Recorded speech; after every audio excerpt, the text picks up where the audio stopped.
படப்பிடிப்பு தொடங்கிய போது காலிவுட் முழுவதும் வதந்தி ஒன்று பரவியது. முதல்ல ஜெயலலிதா கதாநாயகி, KR விஜயா 2வது கதாநாயகியாக நடித்து படம் கொஞ்சம் வளர்ந்து நின்றுவிட்டது. ஊட்டி வரை உறவு படத்துல ஜெயலலிதாவை கதாநாயகியாக ஒப்பந்தம் செய்து சிவாஜி அவர்களுடன் ஒரு பாடல் காட்சியை ஸ்ரீதர் அவர்கள் படமாக்கிவிட்டார் என்றும், ஆனால் சிவாஜி அவர்களுடன் நடிக்கக்கூடாது என்று MGR அவர்கள் தடுத்து விட்டதாகவும் பரபரத்தது அந்த வதந்தி. தன்னை குடைந்தெடுத்த பத்திரிகையாளர்கள் கிட்ட அப்படியெல்லாம் எதுவும் நடக்கவே இல்லை அப்படின்னு கோபு அவர்கள் தீர்மானமாக சொல்லியிருக்காரு. ஊட்டி வரை உறவில் ஜெயலலிதா பாதியில நின்று விட்டதை கவிஞர் புது நாடகத்தில் ஒரு நாயகி சில நாள் மட்டும் நடிக்க வந்தாள் அப்படின்னு பாட்டில் கிண்டல் அடிப்பதாக ரசிகர்கள் அப்போது பேசிக்கொண்டார்களாம்.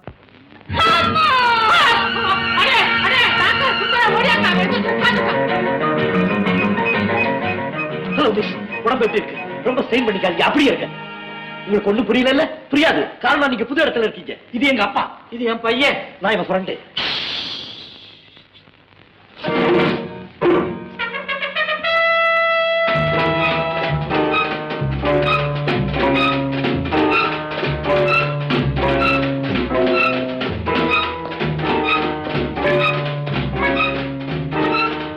ஆவியோ என்னமோ மோகிய பிசாசு மாதிரி நடக்கிறாரு.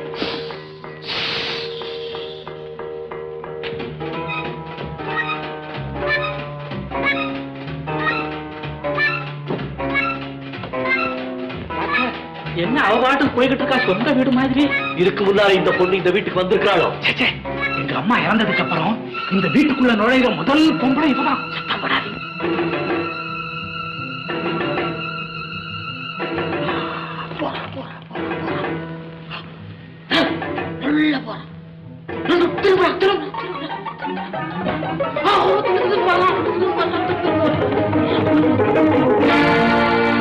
என்னம்மா யோசிக்கிற?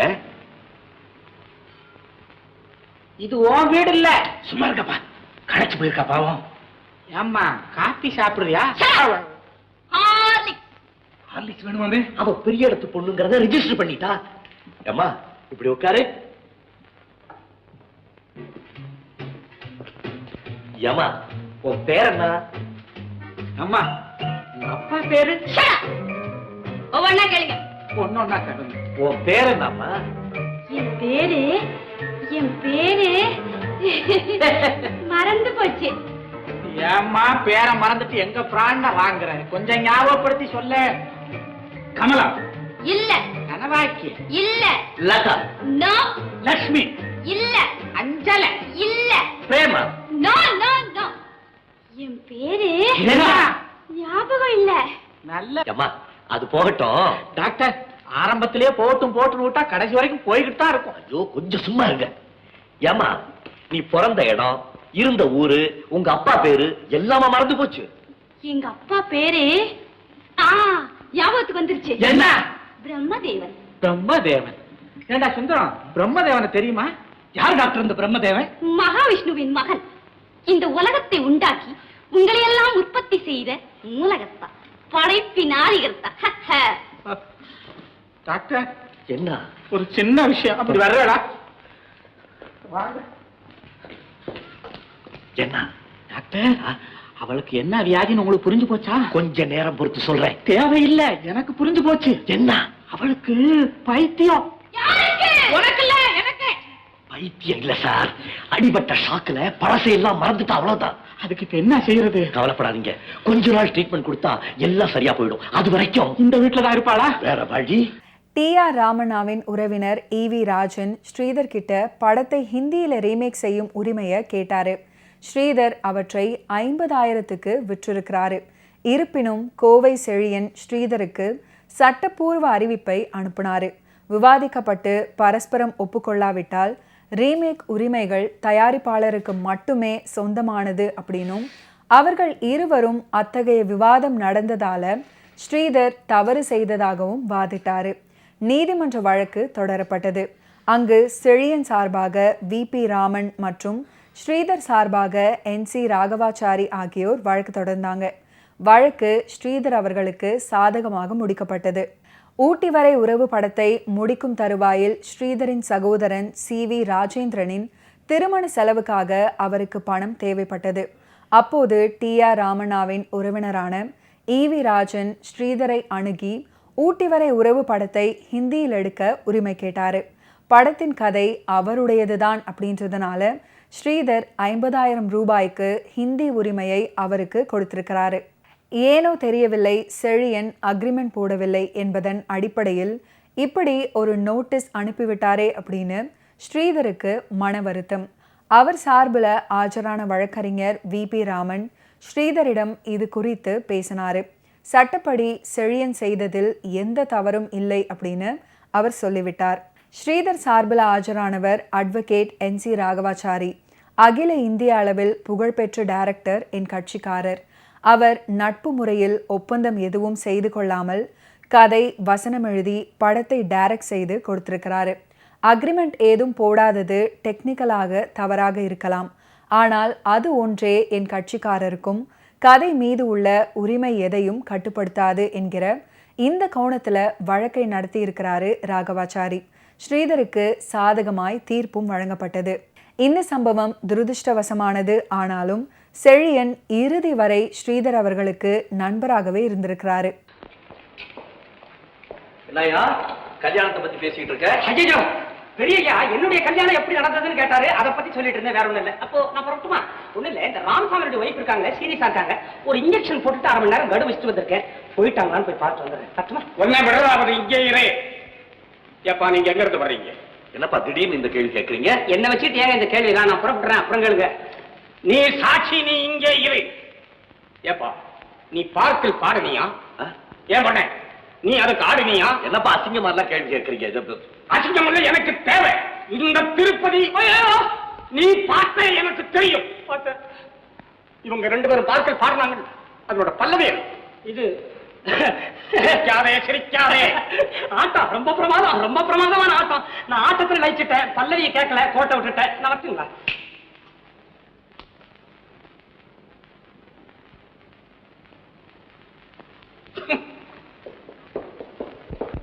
என்ன தனியா வந்திருக்கோம், பாட்டு பாட போறீங்களா? அதே பாட்டா?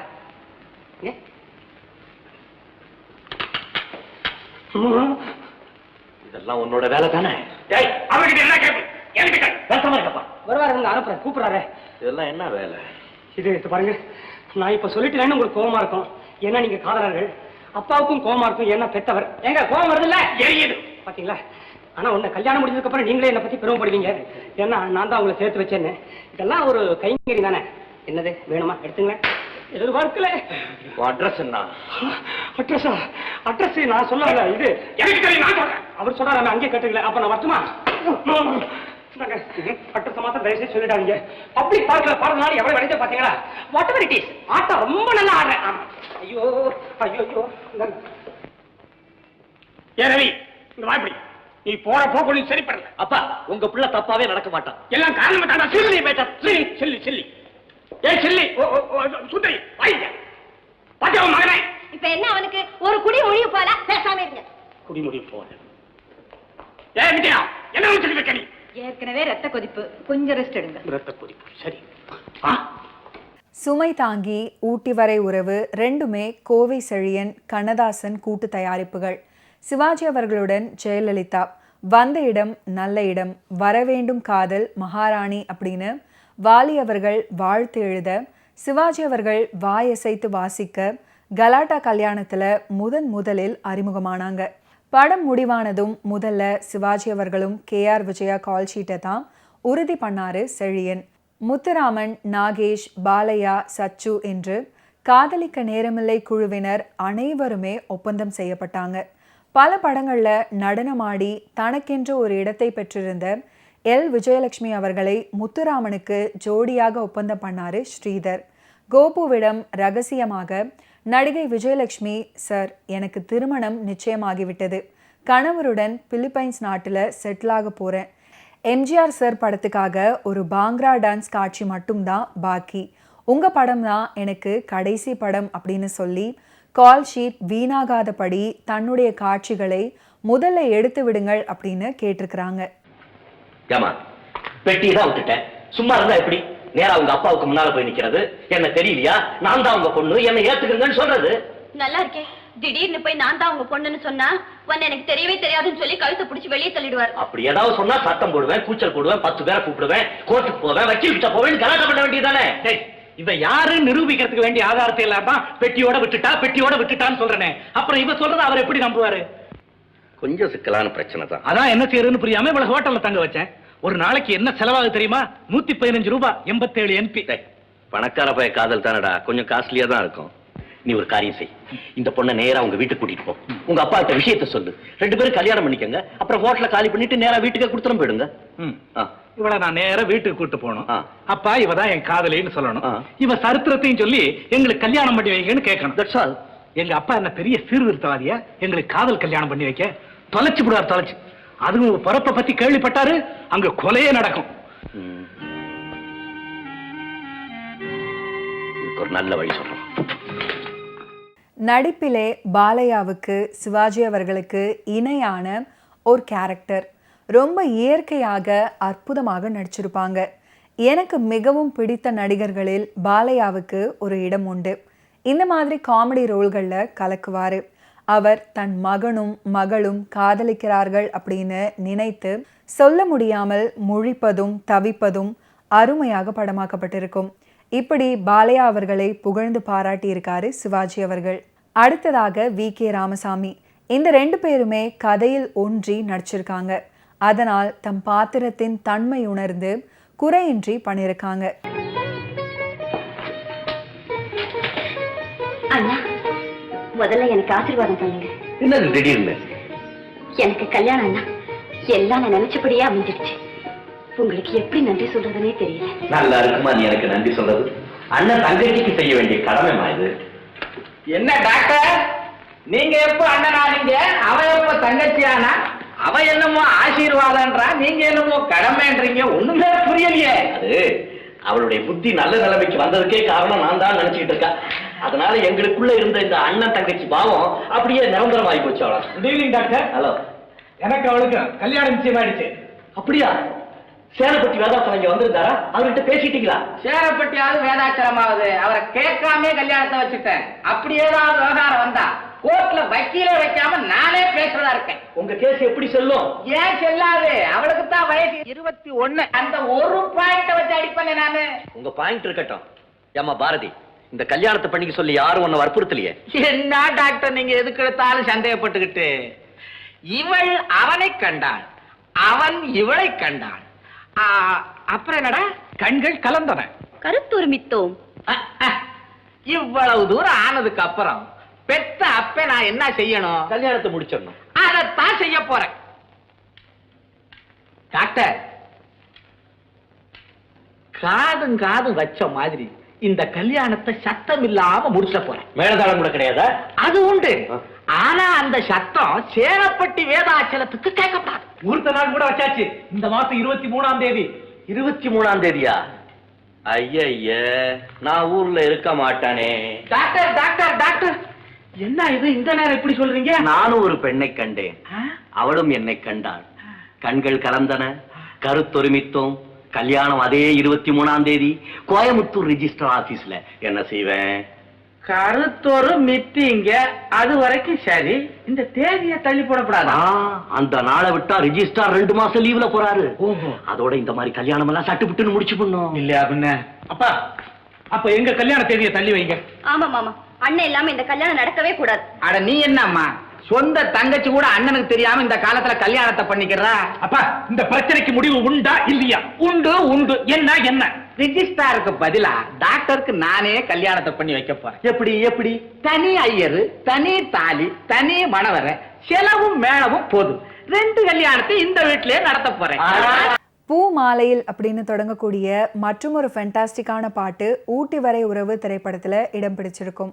ஷூட்டிங் சமயத்தில் அன்று ஒரு பாடலுக்கான நடன காட்சி எடுக்க வேண்டும். ஆனால் டான்ஸ் மாஸ்டர் இல்லை. யோசிச்சாரு ஸ்ரீதர். அவரே அன்னைக்கு டான்ஸ் மாஸ்டர் ஆயிருக்காரு. சிவாஜி அவர்கள், KR விஜயா இணைந்து நடித்து படமாக்கப்பட்ட அந்த பாடல்தான் பூ மாலையிலே ஒரு மல்லிகை. இந்த பாடலை TM சௌந்தரராஜன் மற்றும் P. சுசீலா அவர்கள் இணைந்து ஃபென்டாஸ்டிக்காக பாடியிருப்பாங்க. பாடலுக்கு உண்டான வரிகளை கண்ணதாசன் அவர்கள் எழுதியிருந்தாரு. பூமாலையில் ஓர் மல்லிகை இங்கு நான் தான் தேன் என்றது.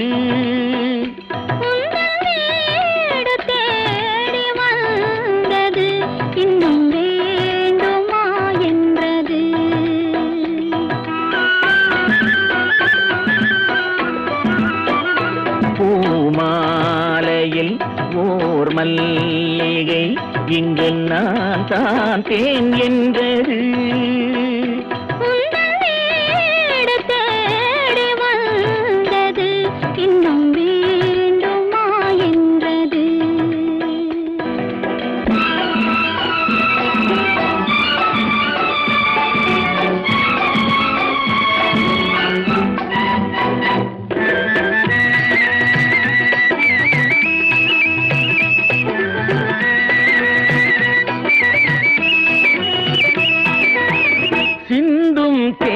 துளி இதழ்களின் ஓரம்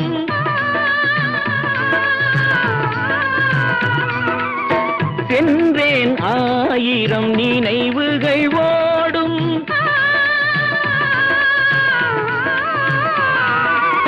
சிந்தும் தேன் துளி இதழ்களின் ஓரம் சென்றேன் ஆயிரம் நினைவுகள் ஓடும்.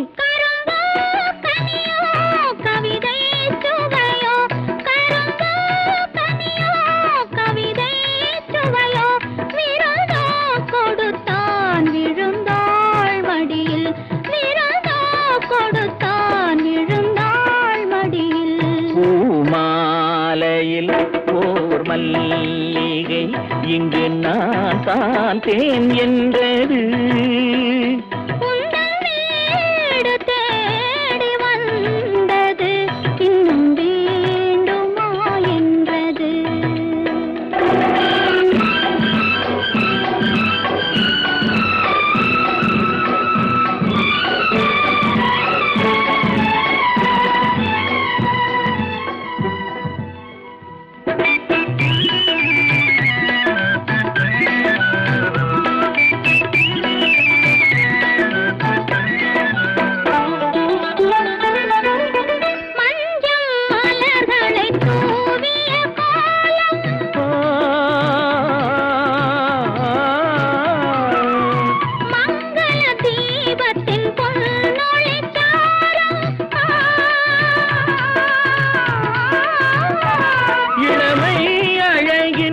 இயற்கை வடிவம் இளமை அழகின் இயற்கை வடிவம் இரவை பகலாய் அறியும் பருவம் இரவை பகலாய் அறியும் பருவம். பூமாலையில் ஓர் மல்லிகை இங்கு நான் தான் தேன் என்றது. ஓகே வியூவர்ஸ், இன்னைக்கு நிகழ்ச்சியில் நடிகர் திலகம் சிவாஜி கணேசன் அவர்களுடைய ஃபிலிம் கெரியரில் நடந்த பல இன்ட்ரெஸ்டிங்கான விஷயங்களை நீங்கள் பார்த்து தெரிஞ்சிருப்பீங்க. மீண்டும் அடுத்தடுத்த எபிசோட்ஸில் சந்திப்போம். நன்றி, வணக்கம்.